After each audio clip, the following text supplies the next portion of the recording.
Bon, depuis quelque temps, on parle beaucoup de la crise, mais en fait, ce n'est pas une raison pour occulter les conditions de travail, les inégalités professionnelles.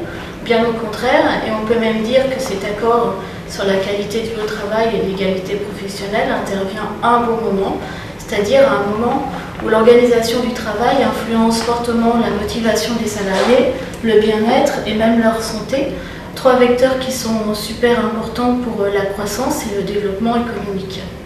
Bon, alors concrètement, cet accord, c'est quoi? C'est un accord interprofessionnel expérimental sur 3 ans qui oblige à des négociations de branche, des négociations annuelles d'entreprise également, sur la qualité de vie au travail, l'égalité professionnelle et la conciliation des temps.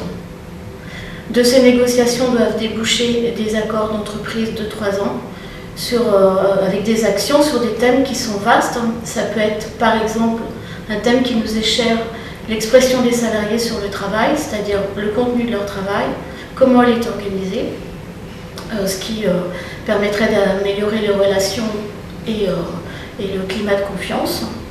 C'est également la mise en place d'outils pour aider les managers de proximité, qui sont des relais essentiels entre la politique de l'entreprise et leur équipe, et leur rôle n'est pas toujours si évident.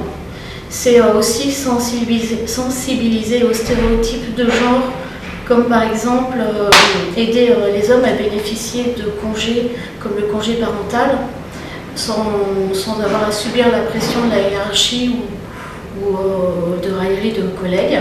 Mais ça peut être aussi en relation avec le temps partiel, les nouvelles technologies, la restauration d'entreprise, les aménagements d'horaires, etc.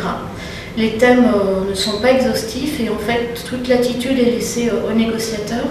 L'important c'est d'améliorer la vie au quotidien des salariés, que ce soit sur le plan professionnel que personnel.